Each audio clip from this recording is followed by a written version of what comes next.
Eduardo sempre teve tudo. Apartamento, cobertura, carro importado, relógios caros e uma conta bancária que parecia inesgotável. Era o tipo de homem que nunca olhava o preço de nada, que reservava as mesas mais exclusivas dos restaurantes e que acreditava que dinheiro resolvia todos os problemas. Sua filha Isabela, de apenas 7 anos, crescia cercada de babás, motoristas e professores particulares. Ele mal tinha tempo para ela, sempre ocupado com negócios, viagens e reuniões intermináveis. Mas bastou uma sexta-feira. Uma única sexta-feira para tudo desmoronar. A empresa que ele administrava entrou em falência após um escândalo de corrupção do qual ele nem sabia. Contas bloqueadas, bens confiscados, apartamento lacrado pela justiça. Em 24 horas, Eduardo passou de milionário a morador de um quarto alugado em um bairro que ele nem conhecia. A esposa? Desapareceu antes mesmo que os documentos de separação esfriassem. Os amigos? Sumiram como fumaça. Os sócios? Negaram conhecê-lo. Eduardo ficou sozinho com Isabela, sem saber fazer o básico da vida, cozinhar, lavar roupa, cuidar de uma criança assustada que chorava todas as noites pedindo pela mãe. Foi quando Maria apareceu. A mesma faxineira que limpava seu antigo escritório, aquela mulher de mãos calejadas que ele mal notava, que nunca recebeu um bom dia com olhos nos olhos. Maria bateu na porta do quartinho miserável onde eles estavam e ofereceu ajuda. Sem julgamentos, sem cobranças, apenas humanidade pura. Esta é a história de como um homem aprendeu que riqueza não se mede em dinheiro. É sobre segundas chances, sobre descobrir que as pessoas mais importantes são aquelas que ficam quando tudo desaba. E principalmente, sobre uma menina que finalmente conheceu o pai de verdade, não o empresário ocupado, mas o homem quebrado que teve que se reconstruir do zero com a ajuda improvável de quem ele nunca imaginou. Você já parou para pensar no que realmente importa na vida? Não estou falando de conquistas ou posses, mas das pessoas que estariam ao seu lado se tudo ruísse amanhã. Esta história vai mexer com você de uma forma que talvez não espere. Antes de continuar, se inscreva no canal e ative o sininho para não perder nenhuma história inspiradora como esta. Deixe seu like se você acredita que a bondade ainda existe no mundo. E me conta aqui nos comentários, você é de qual cidade ou país? Adoro saber quem está acompanhando essas histórias do outro lado da tela. A comunidade que estamos construindo aqui é incrível, com pessoas do Brasil inteiro e de vários cantos do mundo. Eduardo nunca imaginou que sua vida viraria de cabeça para baixo. Aos 42 anos, ele tinha construído um império, ou pelo menos era isso que pensava. Sua empresa de importação movimentava milhões, tinha escritórios em 3 estados e mais de 200 funcionários. Ele acordava às 5 da manhã, ia para a academia particular, tomava café enquanto respondia e-mails e passava o dia em reuniões estratégicas. Isabela, sua filha, era cuidada por uma equipe. Babá durante o dia, professora particular à tarde, nutricionista que preparava suas refeições. Eduardo via a menina apenas nos fins de semana, e mesmo assim por poucas horas. Ele acreditava estar sendo um bom pai ao proporcionar o melhor de tudo. Escola bilíngue caríssima, aulas de balé, natação, piano. O que ele não percebia é que Isabela trocaria tudo por um abraço verdadeiro, por um pai presente. Maria trabalhava na limpeza do prédio comercial onde ficava o escritório de Eduardo há 3 anos. Toda terça e quinta, ela chegava às 6 da tarde para limpar as salas depois que todos iam embora. Mulher simples, 48 anos, mãe solteira de 2 filhos já adultos. Ela sempre fazia seu trabalho em silêncio, invisível para a maioria. Eduardo passava por ela sem olhar, talvez um aceno distraído quando muito. Ele não fazia ideia de que essa mulher seria sua salvação. A primeira ligação chegou durante uma reunião. Eduardo ignorou. A segunda também. Na terceira, ele atendeu irritado, sem imaginar que sua vida estava prestes a implodir. Era seu advogado, a voz trêmula do outro lado da linha. A Polícia Federal havia deflagrado uma operação contra esquemas de corrupção e lavagem de dinheiro. O nome da empresa de Eduardo estava no meio da investigação. Ele nem sabia do que se tratava. Seu sócio, Bruno, havia usado a empresa como fachada para operações ilegais sem que Eduardo soubesse de nada. Mas aos olhos da justiça, ele era igualmente responsável. Em questão de horas, equipes invadiram o escritório, computadores foram apreendidos, contas bloqueadas. Eduardo foi levado para depor, passou a noite em uma cela fria respondendo perguntas sobre crimes que não cometera. Quando finalmente foi liberado na manhã seguinte, a realidade o atingiu como um trem. Seu apartamento estava lacrado. Carros apreendidos. Contas zeradas.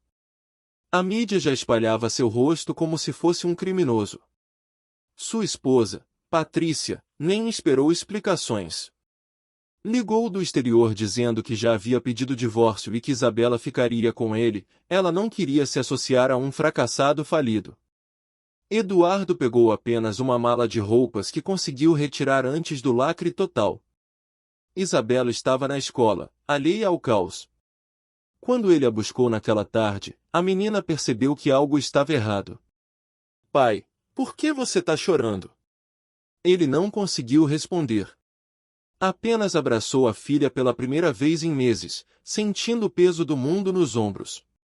Um amigo de infância, o único que atendeu suas ligações, ofereceu um quarto minúsculo em uma pensão no subúrbio. Era tudo que Eduardo podia pagar com os últimos trocados que tinha na carteira. O quarto tinha uma cama de casal velha, um guarda-roupa quebrado e banheiro compartilhado no corredor. O cheiro de mofo invadia as narinas. Isabela olhou ao redor com os olhos arregalados, sem entender. Naquela primeira noite, deitados na cama apertada, Isabela perguntou onde estava sua boneca favorita, seus brinquedos, seu quarto rosa com as estrelas que brilhavam no teto. Eduardo não teve coragem de explicar que tudo havia sido confiscado. Disse que era uma aventura temporária, que logo voltariam para casa. Mas ele próprio não acreditava nessas palavras. Os dias seguintes foram um pesadelo. Eduardo não sabia cozinhar nada além de miojo. Não sabia como lavar roupas à mão, como pentear o cabelo de uma menina, como ajudar com lição de casa. Isabela chorava todas as noites pedindo pela mãe, pelo quarto dela, pela vida que conhecia. Ele se sentia o pior pai do mundo, completamente perdido e incapaz. Dinheiro acabou em uma semana. Eduardo tentou vender o relógio que ainda tinha, mas descobriu que era uma falsificação cara, nem isso era real em sua vida antiga. Tentou arrumar emprego, mas seu rosto estava em todos os jornais. Ninguém queria contratar alguém associado ao escândalo de corrupção, mesmo que não tivesse sido condenado por nada. A fome começou a apertar. Eduardo pulava refeições para que Isabela pudesse comer. Comprava pão amanhecido na promoção, dividia uma fruta em 2 refeições. A menina emagrecia a cada dia, os olhos perdendo o brilho. Ele se olhava no espelho do banheiro sujo da pensão e não reconhecia o homem que via, barba por fazer, olheiras profundas, roupas amarrotadas. Foi em uma terça-feira chuvosa, quando Eduardo estava sentado na cama com Isabela febril nos braços e sem dinheiro para remédio, que bateram na porta. Ele abriu sem esperança, esperando o dono da pensão cobrando o aluguel atrasado. Mas era Maria, a faxineira, com uma sacola de compras e um sorriso gentil que ele não merecia. Maria entrou no quarto sem pedir licença, mas com a delicadeza de quem entende de sofrimento. Colocou a sacola na mesinha improvisada e começou a tirar coisas de dentro, remédios infantis, sopa caseira ainda quente em uma marmita, pão fresco, frutas, um ursinho de pelúcia usado mais limpo. Eduardo ficou parado, sem palavras, incapaz de processar aquela bondade vinda de alguém que ele mal conhecia. Soube do que aconteceu, Maria disse enquanto sentia a testa de Isabela. A febre está alta. Vou fazer uma compressa. Ela não esperou resposta, simplesmente assumiu o controle da situação com a naturalidade de quem criou filhos sozinha a vida inteira. Eduardo a observava, ainda em choque, enquanto ela molhava uma toalha com água fria e colocava na testa da menina. Nos dias seguintes, Maria apareceu religiosamente. Trazia comida que preparava em casa, ensinava Eduardo a fazer coisas básicas como cozinhar arroz sem queimar, lavar roupas corretamente, pentear e fazer tranças no cabelo de Isabela. Ela nunca cobrou nada, nunca fez perguntas invasivas sobre o escândalo, nunca julgou. Apenas ajudava, silenciosa e eficiente. Isabela se apegou a Maria rapidamente. Chamava ela de tia e corria para a porta toda vez que ouvia seus passos no corredor. Maria contava histórias engraçadas, brincava com a menina mesmo depois de um dia inteiro de trabalho pesado, ensinava músicas infantis. Era o tipo de atenção que Isabela nunca havia recebido das babás pagas ou da própria mãe. Eduardo começou a procurar trabalho com mais seriedade. Maria conseguiu indicá-lo para uma vaga de ajudante em uma loja de materiais de construção. O salário era menos de 1/10 do que ele ganhava antes, mas era honesto. O dono era amigo de Maria e concordou em dar uma chance apesar da má reputação. Eduardo aceitou com a humildade de quem não tem escolhas. O trabalho era duro. Carregar sacos de cimento, organizar estoque, atender clientes que muitas vezes o tratavam mal.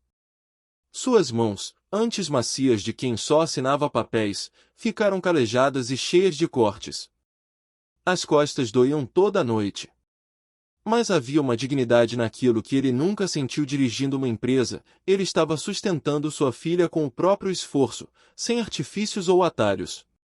Maria cuidava de Isabela enquanto Eduardo trabalhava.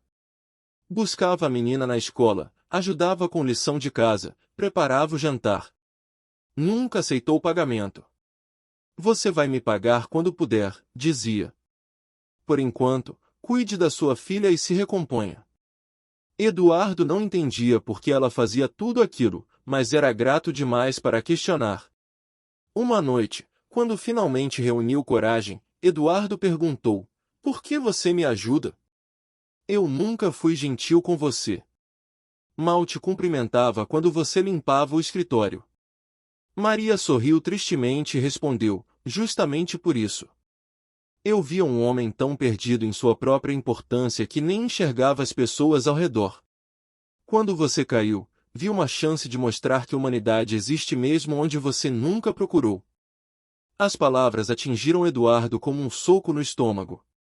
Ele percebeu quantas Marias havia em sua vida antiga: porteiros, seguranças, garçons, entregadores. Pessoas invisíveis que faziam o mundo funcionar enquanto ele se achava superior. A vergonha e a gratidão se misturaram em um choro silencioso que ele tentou esconder, mas Maria viu. Ela apenas tocou seu ombro e disse: "Você está aprendendo. É o que importa." Isabela estava diferente também. Menos caprichosa, mais grata pelas pequenas coisas. Comemorava quando havia pudim de sobremesa, ajudava a lavar a louça, dividia seus lápis de cor com outras crianças na escola. A menina mimada estava se transformando em alguém com empatia, e Eduardo sabia que era graças a Maria. Ela estava ensinando valores que dinheiro nunca comprou. 3 meses depois da queda, Eduardo era um homem diferente.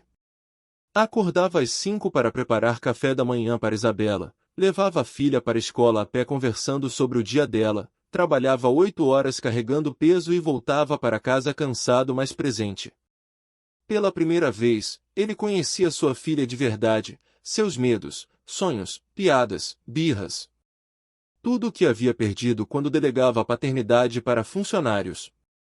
Isabela florescia com a presença do pai. Desenhava cartinhas para ele, esperava ansiosa sua chegada, contava histórias da escola com entusiasmo. A relação dos dois, antes praticamente inexistente, estava se tornando sólida. Eduardo descobriu que sua filha adorava sorvete de morango, tinha medo do escuro, sonhava em ser veterinária. Como nunca soube disso antes? Maria continuava sendo o pilar que segurava tudo. Ela não apenas ajudava materialmente, mas oferecia conselhos sábios sobre educação, sobre perdão, sobre recomeçar.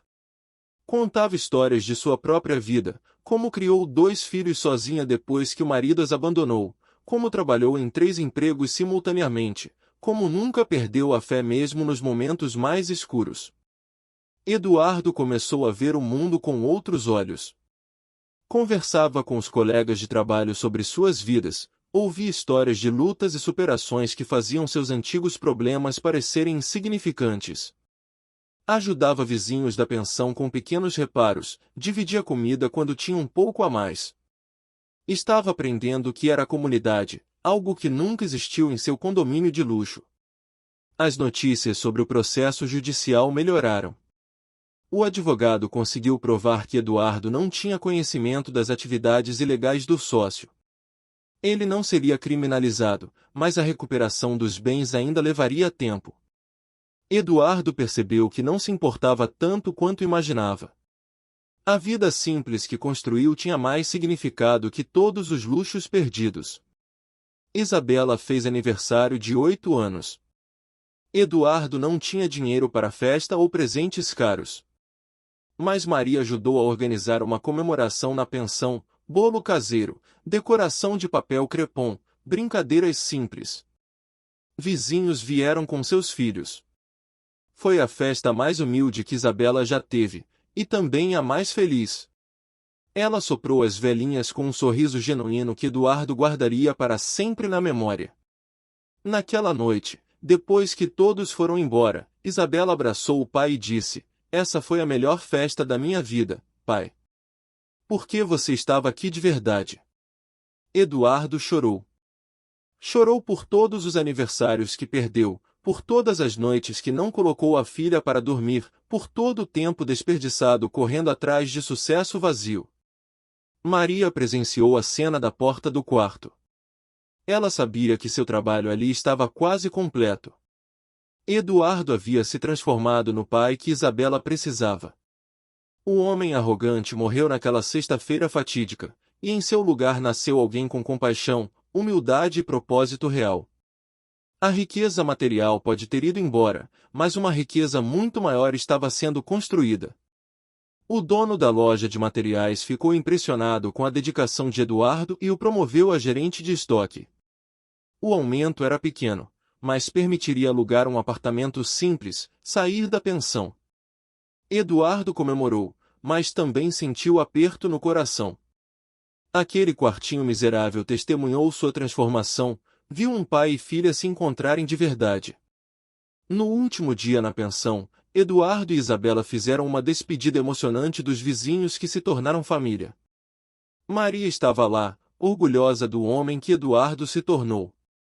Ele finalmente reuniu coragem para perguntar algo que o intrigava há meses: "Maria, como você sabia onde eu estava? Como descobriu que eu precisava de ajuda?" Maria respirou fundo antes de responder.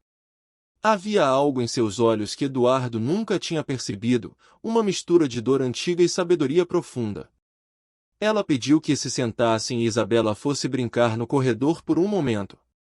O que ela tinha a dizer era para os ouvidos adultos primeiro. "Eu não te procurei por acaso, Eduardo", Maria começou. "Há 20 anos, eu trabalhava como atendente em um banco. Era jovem, tinha 2 filhos pequenos para criar sozinha. Um dia, cometi um erro em uma transação importante. Foi sem querer, mas o prejuízo foi grande." Ela pausou, as mãos tremendo levemente. Eduardo esperou em silêncio, sentindo que estava prestes a descobrir algo fundamental. O gerente do banco era implacável. Queria me processar criminalmente, me destruir profissionalmente. Eu iria perder tudo: emprego, reputação, talvez até a guarda dos meus filhos. Estava desesperada. Maria limpou uma lágrima que escorreu. Mas havia um diretor jovem, recém-promovido, que investigou o caso. Ele descobriu que o erro foi causado por uma falha no sistema, não por negligência minha. Eduardo sentiu algo se mexer em sua memória, uma lembrança nebulosa de muito tempo atrás. Maria continuou: "Esse diretor brigou com o gerente, assumiu a responsabilidade pelo erro, consertou o sistema e salvou meu emprego.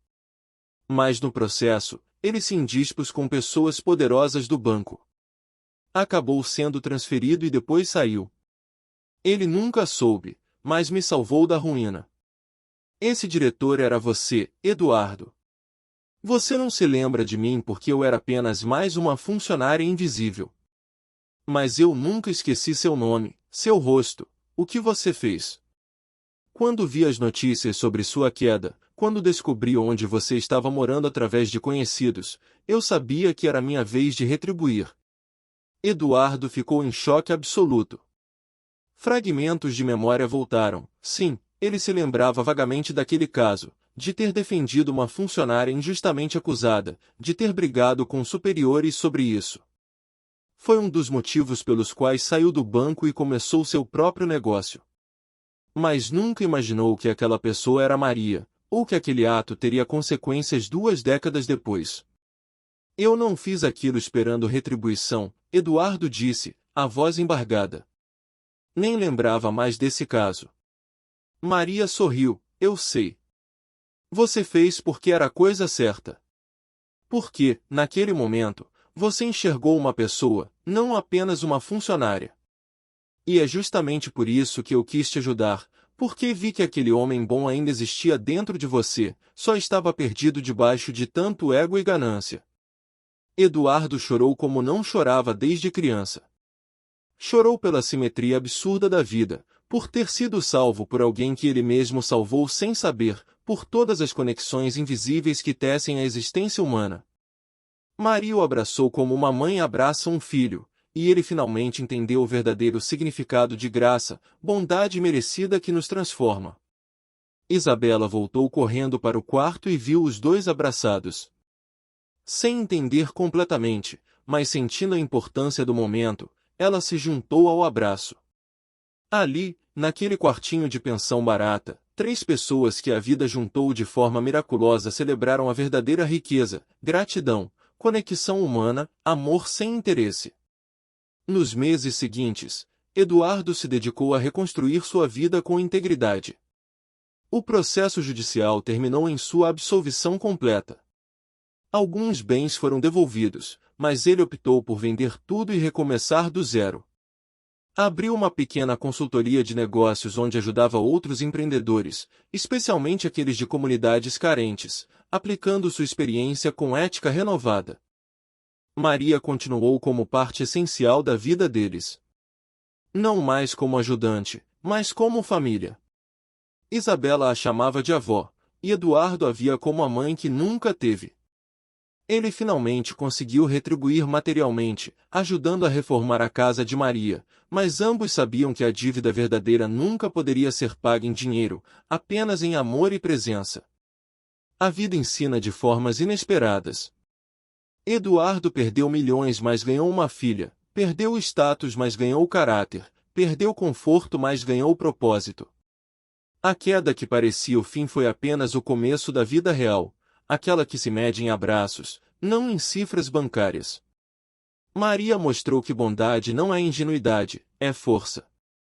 Que retribuir bem por bem cria um ciclo de luz em um mundo que muitas vezes parece escuro. Que as pessoas mais importantes raramente são aquelas nos holofotes, mas as que aparecem quando tudo desaba, trazendo sopa quente e um ombro amigo. Se essa história tocou você, deixe seu like e compartilhe com alguém que precisa lembrar do que realmente importa. Inscreva-se no canal para mais histórias inspiradoras. E me conta nos comentários, você tem uma Maria na sua vida? Alguém que apareceu quando você mais precisou? Vamos celebrar essas pessoas incríveis juntos. Até a próxima história!